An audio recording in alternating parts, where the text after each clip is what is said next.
मैं बड़े सख्त लहजे में कहना चाहता हूं कि इस तरह की दमन की कार्रवाई हम लोग कमजोर लोगों पे बर्दाश्त नहीं करेंगे। मेरी बात को वहां का प्रशासन और प्रशासनिक जो अधिकारी वो सुन लें, ये मेरा आग्रह भी है और मेरी चेतावनी भी है। न्याय होगा तो न्याय खिलाफ लड़ाई लड़ी जाएगी। लेटर के जरिए, एक्स के जरिए बात भी रखी थी। आज जो चीजें मेरे सामने आई हैं, वहां के जिले, मंडल, प्रदेश की टीम से बात करने के बाद मुझे लगा कि ये आवश्यक समय है कि वो बातें आपके सामने आ जाएं, आपको पता लग जाए।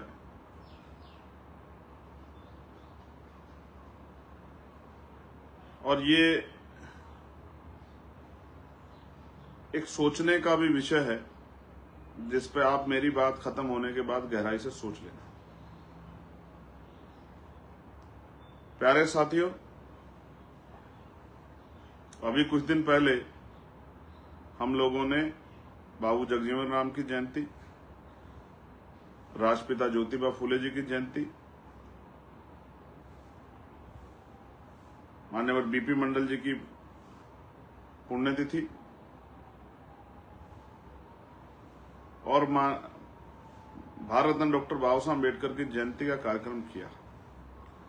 सभी दलों ने कोशिश की कार्यक्रम करने की, ये दिखाने की कि वो बाबा साहब को मानते हैं, बाबा साहब के अनुयायी हैं। और उत्तर प्रदेश सरकार ने भी एक बड़ी कोशिश की कि ये दिखाने की कि वो बाबा साहब अम्बेडकर के अनुयायी हैं। लेकिन इसी बीच में लखीमपुर खीरी में जो घटना घटी वो बड़ी चिंताजनक है। आप जानते हैं कि मैं संविधानवादी, मानवतावादी, अम्बेडकरवादी व्यक्ति हूं, अर्जकवादी व्यक्ति हूं और इस आधार पे, वैचारिक आधार पे मैं हिंसा का कतई समर्थन नहीं करता। लेकिन किसी भी हिंसा के पीछे, किसी भी घटना के पीछे अगर कोई बहुत महत्वपूर्ण असंतोष हो तभी कोई घटना घटती। जो लखीमपुर खीरी में हुआ, जैसा मुझे बताया गया कि पिछले 15, 16, 17 साल से एक जमीन को लेके विवाद जारी है और बाबा साहब अम्बेडकर को मानने वाले लोगों ने एक जमीन, जो सरकारी जमीन है, उस पे बाबा साहब अम्बेडकर की प्रतिमा रखने की बात उनकी तरफ से होती हुई दिखाई दी। और मैं भी 2 दिन से उस घटना को वॉच कर रहा हूं, क्योंकि मैं तत्कालिक किसी चीज पर रिएक्शन नहीं देता। पहले चीजों को जानता हूं, समझता हूं, परखता हूं, कसौटी पे ले जाता हूं, उसके बाद अपनी बात रखता हूं। ना एकदम से मैं कहीं जाता भी नहीं हूं। हालांकि मेरे चाहने वालों को और जो जिनके दिमाग में मैं हर समय रहता हूं, उनको बड़ी चिंता होती है कि मैं वहां नहीं गया, मैं वहां नहीं गया, मैं वहां नहीं गया। मैं वहां जाता हूं जहां प्रशासन, पुलिस, सरकार कमजोरों का दमन करती है या अपराधियों के पक्ष में खड़ी हो जाती है। मैं वहां जाता हूं जहां अन्याय होता हुआ दिख रहा होता, अन्याय हो रहा होता और लोग उम्मीद करते हैं कि हमें न्याय मिले। तो लखीमपुर खीरी में जो घटना हुई, मैं उसका समर्थन नहीं करता। किसी भी तरह की हिंसा नहीं होनी चाहिए। लेकिन जो मुझे बताया गया कि अगर ऐसा कोई विवाद था तो प्रशासन ने, उनकी LIU, उनकी इंटेलिजेंस कहा थी, उस घटना को पहले क्यों नहीं संभाला गया, उस विवाद को पहले क्यों नहीं खत्म किया गया, उसको रिजोल्व क्यों नहीं किया गया। कहीं भी कोई विवाद होता है तो पुलिस प्रशासन उस पर पैनी नजर रखती है, एडमिनिस्ट्रेशन पे पैनी नजर रखता है, लोकल इंटेलिजेंस जो है LIU के जरिए हम पे रिपोर्ट होती। तो हमारी तैयारी क्या होती है। विवाद के बाद जिस तरह से जो वीडियो मेरे सामने अब आई, जिसका मैं इंतजार कर रहा, जिस तरह बाबा साहब अम्बेडकर की मूर्ति, भारत के प्रथम कानून मंत्री और भारतीय संविधान के निर्माता, जिनको नाम प्राइम मिनिस्टर भी, उपराष्ट्रपति जी नमन अभी कर रहे थे, देश के राष्ट्रपति जी भी और तमाम प्रदेशों के मुख्यमंत्री, उप मुख्यमंत्री भी नमन कर रहे थे, सारे अधिकारी कर्मचारी नमन कर रहे थे। उन बाबा साहब की प्रतिमा को जिस तरह से पुलिस उठा के ले जा रही, और लोकल जो लोग हैं, जो काम एडमिनिस्ट्रेशन का है, अगर कहीं किसी ने मूर्ति रख दी है तो उसको सहसम्मान हटाकर और रिक्त करके, और जब तक सामंजस्य न बन जाए तब तक जो वो स्थान जो रिक्त कर ले उसको अपने कब्जे में ले, ये पुलिस की जिम्मेदारी एडमिनिस्ट्रेशन के सहयोग से। लेकिन जिस तरह से बताया गया कि वहां के लोकल कुछ लोगों ने वो मूर्ति मौके से हटा दी, ये तो किसी भी तरीके से जायज नहीं। और सिर्फ हटाई नहीं है, उस मूर्ति को तोड़ दिया गया है, खंडित कर दिया गया है। मैंने देखी पैरों में बाबा साहब की स्टैचू दिखाई दे रही, और उठा के ले जाने वाले तरीके में जब महिलाओं ने विरोध कर दिया तो मूर्ति टूट गई। उस मूर्ति को टूटे हुए देख के बाबा साहब अम्बेडकर को मानने वाले लोगों के अंदर आक्रोश पैदा हुआ। उससे पहले कोई आक्रोश नहीं था, कोई इस तरह का नेचर नीयत नहीं थी कि इस तरह की घटना वहां होनी है। जैसा मुझे प्रत्यक्षदर्शी द्वारा बताया गया कि जब वो बाबा साहब की मूर्तियां वहां से जो विवादित लोग थे वो ले जा रहे थे, और उन्होंने उस मूर्ति को घेर के तोड़ दिया। उस टूटी हुई मूर्ति को देख के जो उस समय तत्कालिक महिलाएं थी उनको बड़ा गुस्सा आया, उन्होंने उसका विरोध किया, हाथापाई भी हुई। और यह भी बताया गया कि वहां के स्थानीय विधायक का इसमें बहुत बड़ा रोल है। शायद उनको अपनी प्रभावी हार अभी से दिखाई दे रही है, इसलिए भी शायद उन्होंने इस तरह की हिंसा को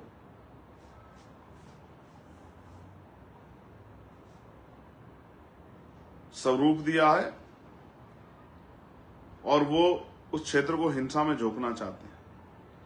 लेकिन उसके पश्चात जो कार्रवाई हुई है और कार्रवाई की जा रही पुलिस के अधिकारियों से या एडमिनिस्ट्रेशन के अधिकारियों से, प्रशासनिक अधिकारियों से, हमारे पार्टी संगठन के लोगों की बातें हुई है कि जिस तरह ये माहौल सामान्य हो जाए और इस तरह का विवाद जो आगे ना बढ़े। लेकिन पुलिस के लोग वादा खिलाफी करके रात के अंधेरे में घर जाना, भाई अगर आपको अरेस्ट करना है, मैं आपको कह रहा हूं, अगर जिन्होंने हिंसा की आप पे वीडियो फुटेज होंगे, आप चिन्हित कीजिए, उन पे कार्रवाई कीजिए। लेकिन रात के अंधेरे में जाकर घर में घुस के महिलाओं के साथ अपमानजनक रवैया करके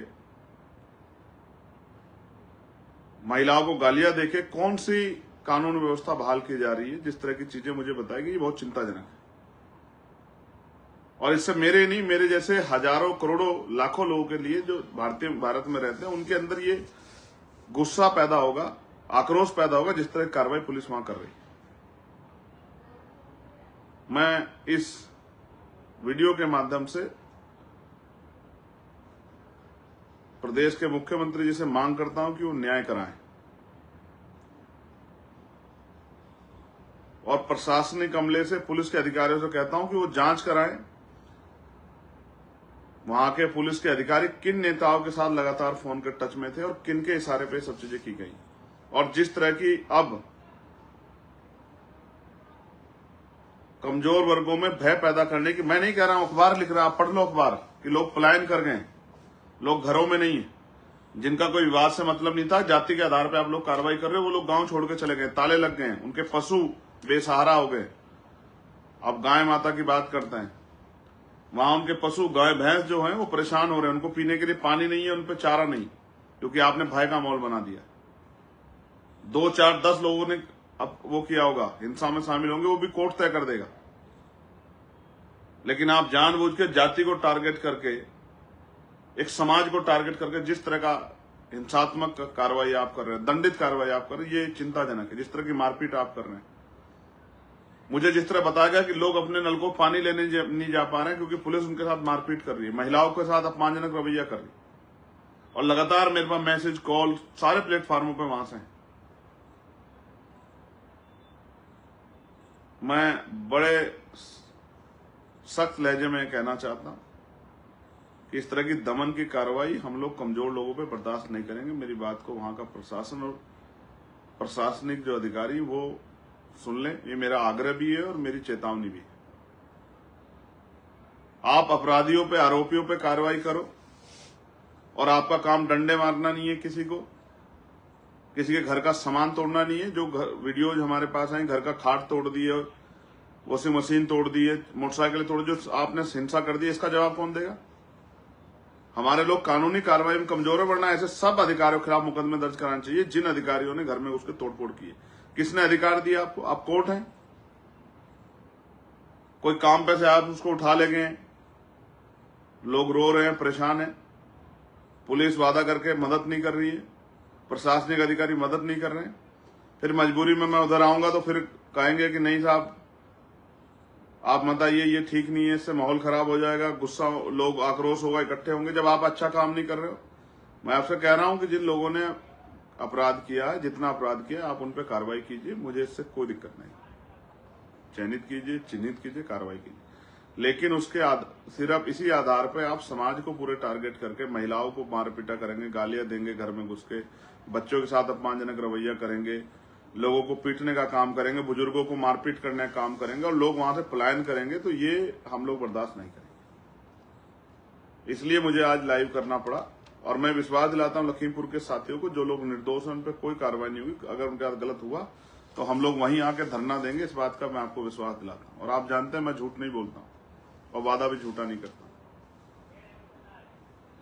ऐसे ही यहां उत्तर प्रदेश के नोएडा में एक और घटना घटी, आपको इसका आपका ध्यान आकर्षित करता हूं। मजदूरों ने विद्रोह किया है क्योंकि उनसे जो वादा हुआ था वेतन वृद्धि का वो नहीं हुआ, और जब उनके साथ जो वादा हुआ और वादा खिलाफी, उसके बाद ये सब हुआ।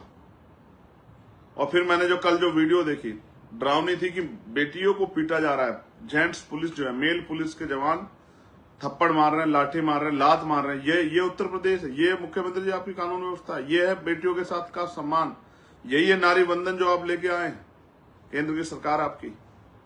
इस तरह महिलाओं का आपके पुलिस के लोग, वीडियो में आप पे नहीं पहुंची तो आप मंगा लो अपने अधिकारियों से,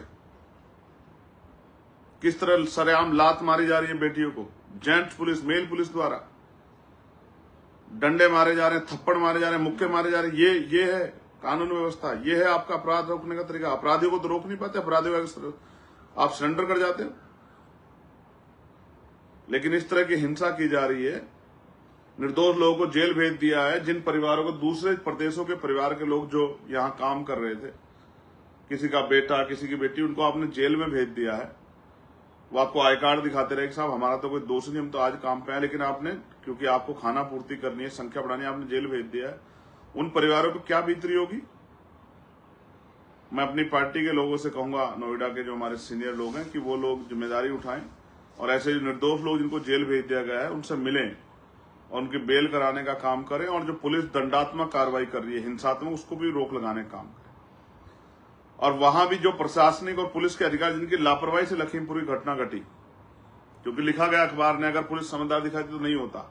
जब लोगों की संख्या जाती, आक्रोश जाता, तो कुछ देर इंतजार करके पुलिस की संख्या बढ़ा सकते थे, लेकिन जानबूझ के किसी नेता के, किसी विधायक के इशारे पे ये सब बवाल कराने के लिए जानबूझ के तत्कालिक कार्रवाई की गई, जिससे कि ये सब चीजें, ये अन्याय हम लोग बर्दाश्त नहीं करेंगे। मैं आग्रह कर रहा हूं प्रशासनिक अधिकारी, पुलिस के अधिकारी, वरिष्ठ जो है, जो लखनऊ में बैठे हैं, कि इस घटना का संज्ञान ले और आरोपी अधिकारियों पर कार्रवाई करें जिनकी वजह से यह घटना घटी है, जिससे हमारे प्रदेश का, और अगर वो ऐसा नहीं करते हैं और ये दमन कार्रवाई जारी रखते तो फिर वहां एक मजबूत आंदोलन होगा। मैं आपका इस बात को भरोसा दिलाता हूं। मैं वहां के साथियों को कहूंगा वो डरे ना, निराश ना हो। अन्याय होगा तो अन्याय के खिलाफ लड़ाई लड़ी जाएगी, लेकिन हिंसा ना करें, कानून को अपने हाथ में ना लें और संवैधानिक दायरे में ही कोई आंदोलन कार्यक्रम करें, ये भी समझदारी सब लोगों को दिखानी चाहिए। आपने मुझे सुना, धन्यवाद। आप सबके लिए मंगल कामना है, लेकिन अन्याय बर्दाश्त नहीं किया जाएगा, इस बात को बताने के लिए मैं आपके बीच था। धन्यवाद। जय भीम, जय भारत, जय मंडल, जय जोहार, जय संविधान, जय लोकतंत्र, जय विज्ञान, जय जवान, जय किसान।